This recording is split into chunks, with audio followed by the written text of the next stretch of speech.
Le 29 octobre 1996, tout le monde était étonné à Bukavu de voir que ça tirait partout. Bon, on s'est réveillé sous les bombes, beaucoup de bombes d'ailleurs, des obus venaient du Rwanda qui sont tombés sur Bukavu.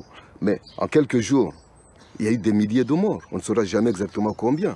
Nous avons enterré dans les fosses communes parce que, tenez-vous bien, ça commençait à puer partout, les cadavres en putréfaction. Les corbeaux ne savaient plus voler tellement ils avaient mangé de chair humaine. Okay? Les chiens avaient grossi et mangé des corps en putréfaction. Le régime de Kagame a envoyé les militaires pour détruire les camps.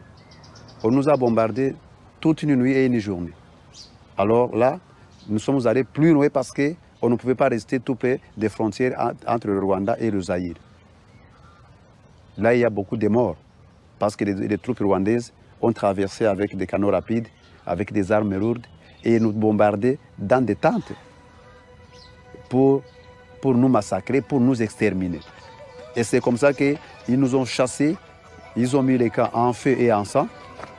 Alors là, nous avons été obligés de fuir du sud Kivu en pénétrant vers l'intérieur du Zaïre.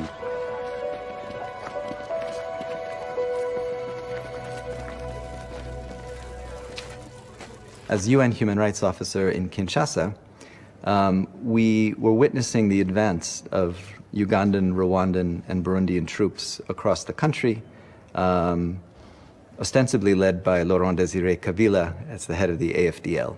But this coalition was progressively advancing across the country, and as they advanced, we were receiving reports of large-scale massacres of refugees. Pour échapper au combat et au massacre, la majorité des réfugiés a fini par retourner au Rwanda. Mais des centaines de milliers s'y refusent et continuent de fuir à travers les forêts congolaises. Pour les Rwandais de l'AFDL, c'est la preuve de leur culpabilité. Une traque impitoyable commence.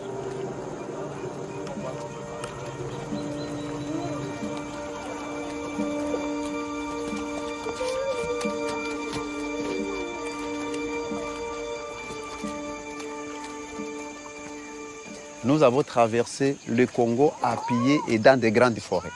Il n'y avait pas à manger, il n'y avait pas de l'eau, il n'y avait pas de toilettes. Nous tous, nous devenons vieux, nous tous.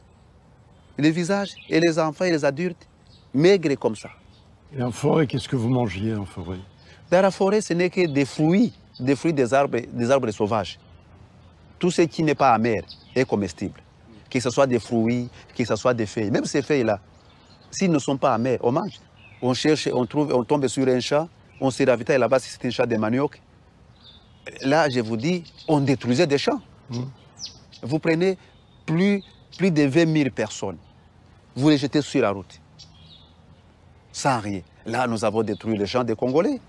Et des fois, nous étions dans des forêts, là, il n'y a pas de champs, là, il n'y a pas de village. Si tu attrapais la malaria ou bien la diarrhée, tu restais. Une maman qui meurt, ma mère meurt, et je prends son cadavre, je le mets à côté et je continue.